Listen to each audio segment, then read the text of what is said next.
تمام تعریفیں اللہ کے لیے ہیں جو بلاؤں کو دور کرنے والا اور مصائب کو ٹالنے والا ہے۔ میں گواہی دیتا ہوں کہ اللہ کے سوا کوئی سچا معبود نہیں، وہ اکیلا ہے، اس کا کوئی شریک نہیں، اور میں گواہی دیتا ہوں کہ ہمارے سردار اور نبی محمد صلی اللہ علیہ وسلم اس کے بندے اور چنندہ و برگزیدہ رسول ہیں۔ اے اللہ تو ان پر اور ان کے نیک آل و اصحاب پر درود و سلام نازل فرما۔ اما بعد، اے لوگو، میں اپنے آپ کو اور آپ لوگوں کو اللہ کا تقوی اختیار کرنے کی وصیت کرتا ہوں۔ اے ایمان والو، اللہ سے ڈرو اور سیدھی سچی بات کیا کرو، وہ تمہارے اعمال کو درست کر دے گا اور تمہارے گناہوں کو معاف فرما دے گا، اور جو اللہ اور اس کے رسول کی اطاعت کرے تو اس نے بڑی کامیابی حاصل کر لی۔ اللہ کے بندو، مختلف امتوں کے بارے میں اللہ تعالیٰ اپنی سنت اور نظام کو بیان کرتے ہوئے فرماتا ہے، اور ہم نے جب بھی کسی بستی میں اپنا کوئی نبی بھیجا تو اس بستی والوں کو بھوک اور مصیبت میں مبتلا کیا تاکہ اللہ کے حضور عاجزی و انکساری اختیار کریں۔ بأسا سے مراد رزق میں تنگی اور پریشانی ہے، اور ضرہ سے مراد دنیاوی مال و اسباب میں نقصان اور تنگ حالی ہے۔ اللہ تعالیٰ نے انسانوں کو مصیبتوں اور آزمائشوں میں مبتلا کرنے کی حکمت یہ بیان کی ہے تاکہ انسان گڑ گڑا کر اپنے رب کے سامنے عاجزی و انکساری اختیار کرے، اپنے خالق و معبود کی جانب لوٹے، جن چیزوں سے اللہ تعالیٰ ناراض ہوتا ہے ان سے اجتناب کرے، اس کی اطاعت بجا لاتے ہوئے، اس کے حکموں کے سامنے جھکتے ہوئے اور اس کے بتائے ہوئے طریقے پر چلتے ہوئے سچے دل سے توبہ کرے۔ انسان کی زندگی میں جو ابتلا و آزمائش اور سختی و مشقت آتی ہے، یا پھر انسان کے جسم کو جو بھی نقصان یا مرض یا بیماری لاحق ہوتی ہے، ان سب کے پیچھے یہ حکمت کار فرما ہوتی ہے کہ انسان اپنے رب کی طرف رجوع کرے، اس کے حکم کے سامنے جھک جائے، رشد و ہدایت کی جانب پلٹے اور گمراہی و ہٹ دھرمی سے باز آ جائے۔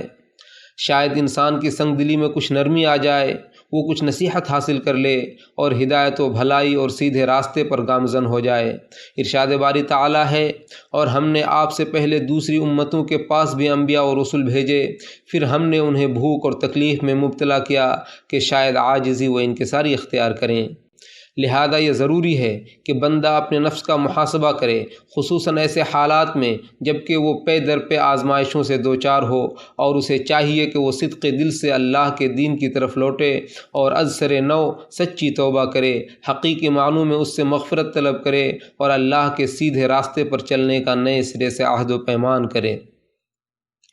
سب سے بڑی مصیبت یہ ہے کہ انسان ابتلا و آزمائش سے دوچار ہو، پھر بھی اس کے دل میں نرمی نہ پیدا ہو اور اس کے اعضاء و جوارح رب کی اطاعت سے گریز کریں۔ ارشاد باری تعالیٰ ہے، پھر جب ہمارا عذاب ان پر نازل ہو گیا تو انہوں نے عاجزی کیوں نہیں اختیار کی، لیکن ان کے دل سخت ہو گئے تھے اور شیطان نے ان کے کرتوتوں کو ان کے سامنے خوبصورت بنا کر پیش کیا تھا۔ جی ہاں، سب سے بڑی مصیبت اور بدترین بدبختی یہی ہے کہ مصیبتیں سر پر کھڑی ہوں لیکن پھر بھی غافل لوگ اپنی غفلتوں میں پڑے رہیں، بھٹکے ہوئے لوگ اپنے لہو و لعب اور گہری نیند میں ڈوبے رہیں، اور فساد پھیلانے والے اپنے جرائم و فساد میں لگے رہیں۔ نعمان بن بشیر رضی اللہ عنہ فرماتے ہیں، سب سے بڑی تباہی یہ ہے کہ تم ابتلا و آزمائش کے زمانے میں بھی برائی کا ارتکاب کرو۔ اسے ابن ابی شیبہ نے روایت کیا ہے۔ اللہ تعالیٰ ہٹ دھرم کافروں کی حالت سے ڈراتے ہوئے فرماتا ہے، اور ہم نے انہیں عذاب میں گرفتار کیا لیکن وہ اپنے رب کے سامنے نہیں جھکے اور نہ ہی وہ گریہ و زاری کرتے ہیں، یعنی ہم نے انہیں مصائب و مشکلات سے دوچار کیا، پھر بھی انہوں نے ظاہری و باطنی طور پر اپنے رب کے سامنے عاجزی و انکساری کا اظہار نہیں کیا، بلکہ وہ اپنی سرکشی اور گمراہی میں ڈوبے رہے۔ اللہ کے بندو، توبہ کرنے کی سخت ضرورت ہے اور محاسبہ نفس کی شدید حاجت ہے۔ ارشاد باری تعالیٰ ہے، اگر تم شکر ادا کرو اور ایمان لاؤ تو اللہ تمہیں عذاب دے کر کیا کرے گا، اور اللہ بڑا قدر کرنے والا اور بڑا علم والا ہے۔ مصیبتیں نعمتوں سے اور بھوک و سختیاں خوشحالی و کشادگی سے اسی وقت تبدیل ہو سکتی ہیں جب کہ بندے اپنے رب سے توبہ کریں اور اپنے خالق کی طرف رجوع کریں، پھر ان کا رب ان پر رحم فرمائے گا، ان پر اپنی نعمتیں نازل فرمائے گا اور ان پر پیش آمدہ بلا و مصیبت کو دور فرمائے گا۔ غرض ہے کہ اللہ تعالیٰ مصائب اور سختیوں کے ذریعے اپنے بندوں کو آزماتا ہے تاکہ وہ اپنے رب کی اطاعت کریں اور اس کی بارگاہ میں رجوع کریں۔ ارشاد باری تعالیٰ تعالی ہے، خشکی اور تری میں فساد پھیل گیا ہے ان گناہوں کی وجہ سے جو لوگوں نے کیے ہیں، تاکہ اللہ ان کو ان کے بعض بد اعمالیوں کا مزہ چکھائے، شاید کہ وہ اپنے رب کی طرف رجوع کریں۔ دوسری جگہ اللہ تعالیٰ فرماتا ہے اور ہم انہیں بڑے عذاب سے پہلے چھوٹے عذاب کا مزہ چکھائیں گے، شاید کہ وہ اپنے رب کی طرف رجوع کریں۔ ایک اور جگہ اللہ تعالیٰ فرماتا ہے اور ہم نے انہیں نعمتیں دے کر اور پریشانیوں میں مبتلا کر کے دونوں طرح سے آزمایا تاکہ وہ اللہ کی طرف رجوع کریں۔ مورخین نے ذکر کیا ہے کہ سن 749 ہجری میں مصر اور شام میں زبردست وبا پھیل گئی، جس کی وجہ سے بہت سارے لوگ مر گئے، تو لوگوں نے مسجدوں میں اکٹھا ہو کر اپنے رب سے گڑ گڑا کر دعا مانگی، اپنے گناہوں سے توبہ کیا اور مختلف طریقوں سے صدقہ و خیرات کیا، یہاں تک کہ جلد ہی ان سے وہ وبا ٹل گئی۔ اللہ تعالیٰ جن لوگوں کے ساتھ خیر و بھلائی کا ارادہ فرماتا ہے تو وہ لوگ آفتوں اور مصیبتوں کو اللہ تعالیٰ کی تنبیہ اور نصیحت و یاد دہانی سمجھتے ہیں۔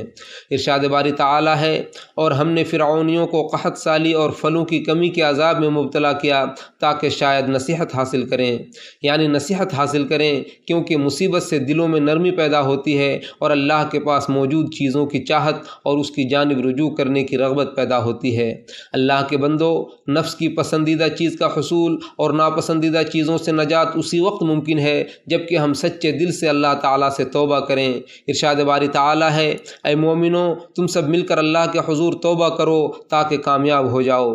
مخلوق پر اللہ کی رحمت جس سے پریشانیاں دور ہوتی ہیں اور بلائیں ٹلتی ہیں اسی وقت نازل ہوگی جب اللہ کی اطاعت کی جائے، اس کا تقوی اختیار کیا جائے، اس کی شریعت کی اتباع کی جائے اور اس کے نبی کی سنت پر عمل کیا جائے۔ ارشاد باری تعالیٰ ہے، اے مومنو، تم لوگ نماز قائم کرو اور زکوٰۃ ادا کرو اور رسول کی اطاعت کرو تاکہ تم پر رحم کیا جائے۔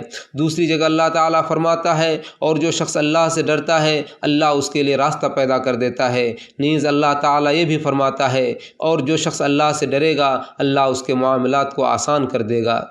لہذا اللہ تعالیٰ کی طرف رجوع کریں، اپنے قول و عمل کی اصلاح کریں اور اللہ تعالیٰ کے اوامر و نواہی کی پابندی کریں تو آپ ہدایت یاب و کامران ہو جائیں گے۔ ارشاد باری تعالیٰ ہے، جو کوئی مرد یا عورت نیک کام کرے گا اس حال میں کہ وہ مومن ہو تو اسے ہم پاکیزہ اور عمدہ زندگی عطا کریں گے اور ان کے اعمال سے زیادہ اچھا بدلہ انہیں دیں گے۔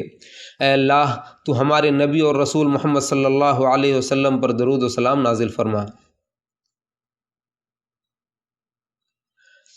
تمام تعریفیں صرف اللہ کے لیے ہیں۔ میں گواہی دیتا ہوں کہ اللہ کے سوا کوئی سچا معبود نہیں، وہ اکیلا ہے، اس کا کوئی شریک نہیں، اور میں گواہی دیتا ہوں کہ ہمارے نبی محمد صلی اللہ علیہ وسلم اس کے بندے اور رسول ہیں۔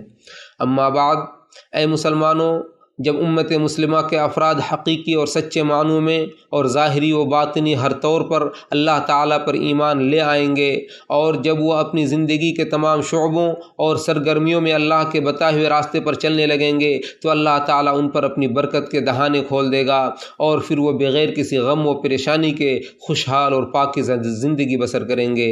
جیسا کہ ارشاد باری تعالیٰ ہے، اور اگر بستی والے ایمان لے آتے اور تقوی کی راہ اختیار کرتے تو ہم آسمان و زمین کی برکتیں ان پر کھول دیتے، لیکن انہوں نے رسولوں کو جھٹلایا تو ہم نے ان کو ان کے کیے کی وجہ سے پکڑ لیا۔ اللہ کے بندو، یقیناً سب سے بہتر عمل نبی صلی اللہ علیہ وسلم پر درود و سلام بھیجنا ہے۔ اے اللہ، تو ہمارے محبوب و سردار اور نبی محمد صلی اللہ علیہ وسلم پر درود و سلام اور برکتیں نازل فرما۔ اے اللہ، تو خلفاء راشدین اور تمام صحابہ کرام اور آل بیت سے راضی ہو جا اور ان سے بھی راضی ہو جا جو تا قیامت ان کی اتباع کریں۔ اے اللہ، تو اسلام اور مسلمانوں کو غلبہ عطا فرما اور شرک و مشرکین کو ذلیل و رسوا فرما۔ اے اللہ، جو اسلام اور مسلمانوں کے ساتھ برائی کا ارادہ کرے تو اسے خود میں مشغول کر دے اور اس کی تدبیر کو اسی کی تباہی کا ذریعہ بنا دے۔ اے سارے جہانوں کے پروردگار، اے اللہ، جو ہمارے ساتھ برائی کا ارادہ کرے تو اسے خود میں مشغول کر دے اور اس کا دائرہ تنگ کر دے۔ اے سارے جہانوں کے پروردگار، اے اللہ، تو اس پر اپنی فوج مسلط کر دے اور اسے بھٹکا دے۔ اے زندہ و جاوید ذات، اے اللہ، تو ہمارے اگلے پچھلے ظاہری و باطنی گناہوں کو بخش دے۔ اے اللہ، تو ہمارے چھوٹے بڑے ظاہری و باطنی اول و آخر تمام گناہوں کو بخش دے۔ اے اللہ مسلمانوں میں جو مر گئے ہیں تو ان کی مغفرت فرما، اے اللہ تو ان کی مغفرت فرما، اے اللہ تو ان پر رحم فرما، انہیں عفو و عافیت عطا فرما اور ان کی بہتر مہمان نوازی فرما۔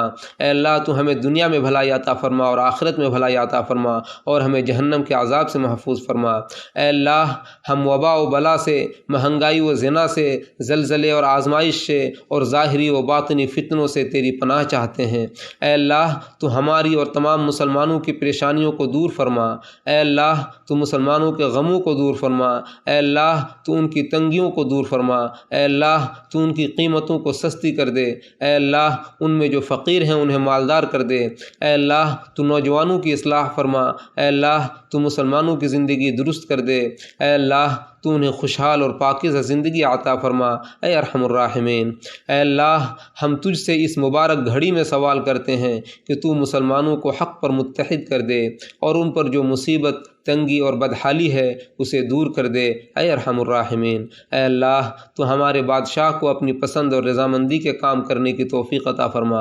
اے اللہ تو انہیں اور ان کے ولی عہد کو اپنی پسند اور رضا کے کام کرنے کی توفیق عطا فرما۔ اے اللہ تو تمام مسلم حکمرانوں کو اپنی پسند کے کام کرنے کی توفیق عطا فرما۔ اے اللہ تو انہیں اپنی رعایا پر رحمت کرنے کی توفیق عطا فرما۔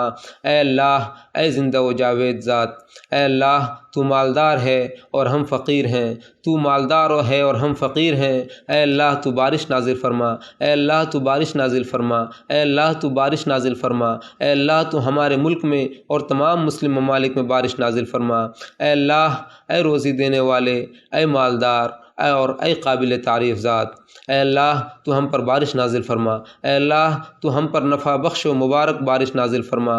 اللہ کے بندو، اللہ کو بہت زیادہ یاد کرو اور صبح و شام اسی کی تسبیح بیان کرو، اور ہماری آخری دعا یہ ہے کہ تمام تعریفیں اللہ کے لیے ہیں۔